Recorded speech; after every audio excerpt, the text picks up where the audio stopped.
Hi everyone, today we are going to discuss about the Vernier Caliper. What is Vernier Caliper? A Vernier Caliper is a measuring instrument and it is used for measuring the linear dimensions such as length, outer diameter, internal diameter and then depth of your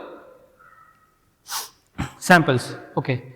Now I am going to explain about the parts of a Vernier Caliper. Okay. It is the main scale and it is attached with the fixed jaw. Main scale, it is the fixed jaw and then you are having a depth measuring probe. This is the depth measuring probe and then it is the vernier scale which is attached with the movable jaws.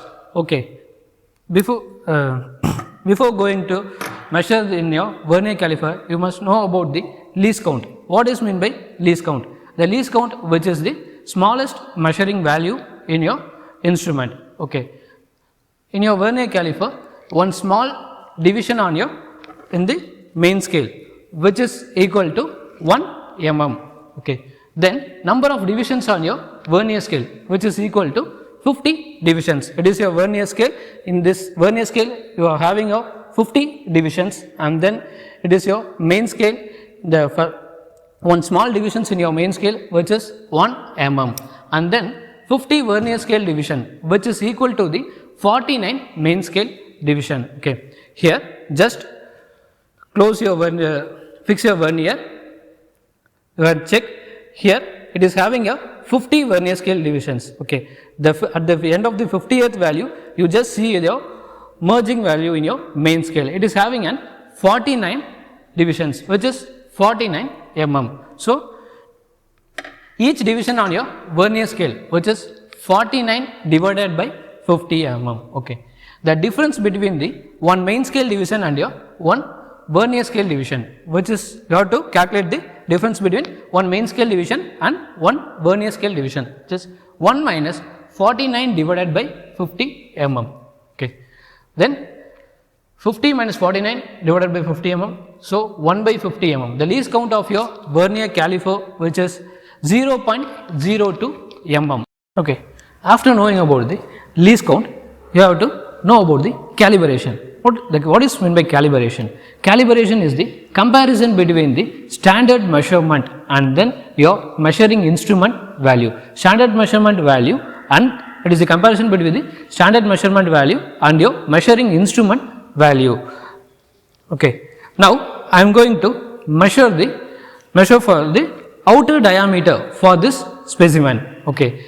Before that, what is the formula for vernier caliper, which is the main scale reading plus vernier scale reading into least count value. Here our least count value, which is 0.02. Now I am going to measure the outside diameter for this specimen.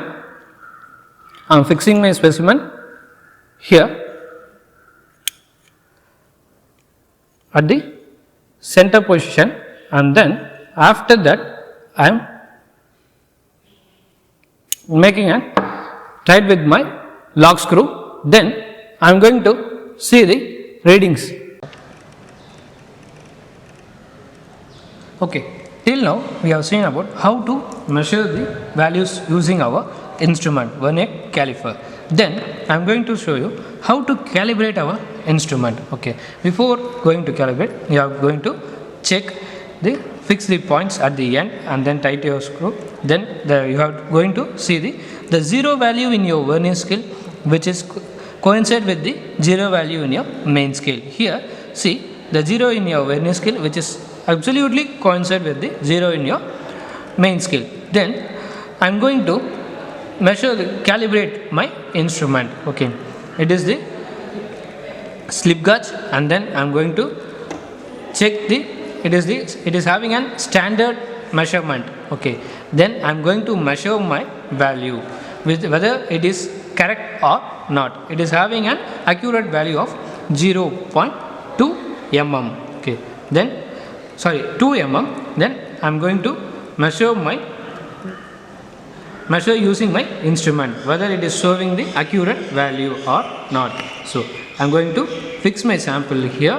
Then I am going to lock and then remove my sample, and then I am going to see. So, just see here the point 0 which is absolutely coincide with the second line, which is from 0, 1, 2. So, it is having an accurate value which is 2 mm. So, my device producing values which are absolutely accurate values. Okay, there is no need to calibrate my device. Okay, here I am fixing my lock screw to the reading. Okay, here the main scale value which is between the 50 and 51. So, I am taking the main scale reading which is equal to 50 mm. Now, I am going to find the value between the 50 and 51, whether it is 50.5 or whether it is 50.68. Okay. Now, how to calculate the Vernier scale reading means, now from the 0 point in the Vernier scale, I am going to check whether which 2 points coincide with the Vernier scale and main scale points, which 2 points gets coincidence. I am going to check. Here in this, the sixth reading in the Vernier scale which is coincided with the main scale reading of 80, okay, which is having coincidence. Okay, now I am taking the Vernier scale reading from 0 to 1, it is having an 5 division. So, 0 to 1 5, then 1 to 2 10, 15, 20, 25, 30. So, the Vernier scale reading which is 30, and then Vernier scale readings. Okay. After that, I am going to apply my Vernier scale reading, main scale reading, and then the least count value, and then I am finding the outside diameter for this sample.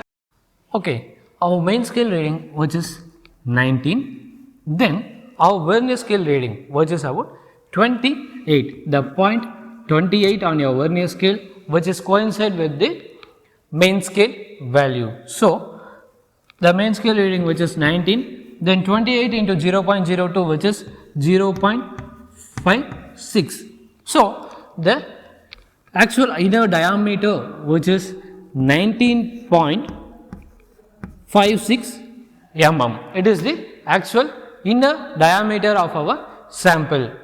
Okay, the main scale reading value which is the 0 point which is coincide with the main scale value which is between 19 and 20. So, I am taking the value as 19, and then I am finding the Vernier scale reading by the points, Vernier point and main scale reading coincidence. So, it is having the 28, and then I am multiply with the least count, then 19 plus 0.56, the final inner diameter value is 19.56 mm.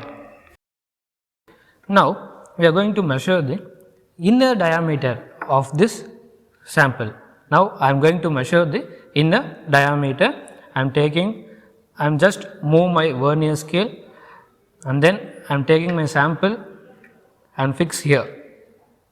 Fix my sample here in the center of this sample, and then I just adjust this, okay, adjust the Vernier caliper, and then I am just lock my screw. Then I remove my sample, and then I am lock my Vernier caliper and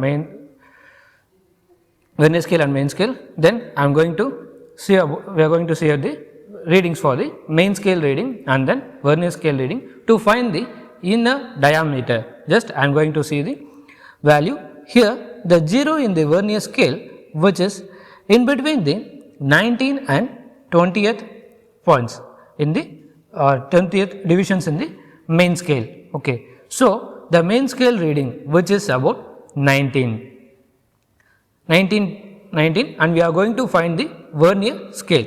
So, now I am going to see the Vernier scale reading for this sample. So, I am going to check which 2 points coincided, this 2 main scale reading and Vernier scale reading coincided. So, I am just seeing that here in this the 6th value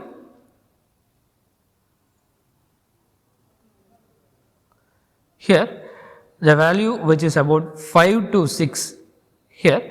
In this, after 5, the third line which coincide with the main scale. So, I am going to take the Vernier scale reading. So, from 0 to 1 it is having on 5 divisions, 10, 15, 20, 25. Then after that next line which is 26, 27 and then 28. So, my Vernier scale value reading which is 28. Then I am going to multiply the value with my least count which is 0.02. So, I am going to multiply the 28 into 0.02 and add my value with the main scale reading, and then I am going to find the inner diameter. Okay, now I am going to fix here my values here. Okay, our Vernier scale main scale value which is 20, and then our Vernier scale reading the point 4 which is coincide with the point 40 in the main scale reading. So, our value which is 20.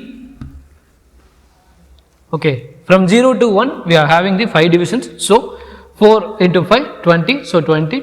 Then our main scale value which is 20, and then our least count which is 20 into 0.02. So, our value which is 0.4. So, the actual depth of our sample which is 20.4 mm. It is the total depth of our sample.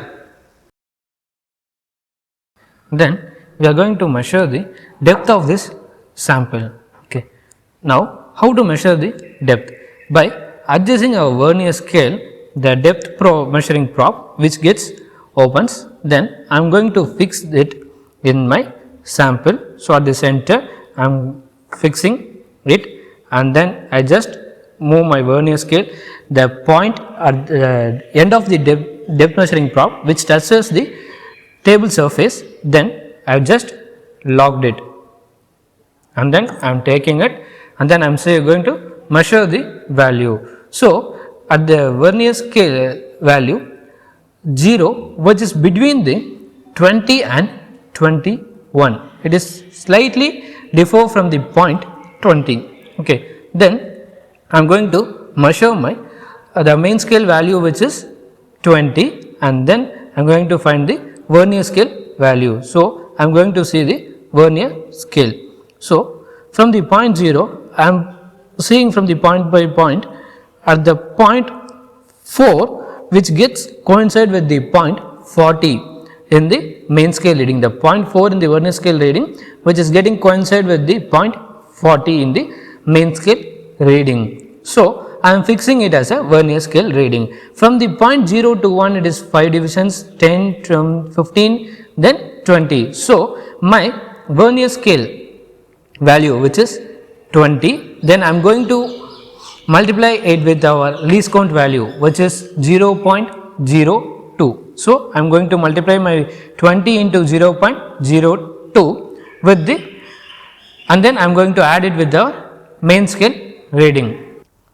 Okay, our main scale reading which is 19, then our Vernier scale reading which is about 28, the point 28 on your Vernier scale which is coincide with the main scale value. So, the main scale reading which is 19, then 28 into 0.02 which is 0.56. So, the actual inner diameter which is 19.56 mm. It is the actual inner diameter of our sample. Okay. The main scale reading value which is the which is coincide with the main scale value which is between 19 and 20. So, I am taking the value as 19, and then I am finding the Vernier scale reading by the points Vernier point and main scale reading coincidence. So, it is having the 28, and then I am multiply with the least count, then 19 plus 0.56, the final inner diameter value is 19.56 mm.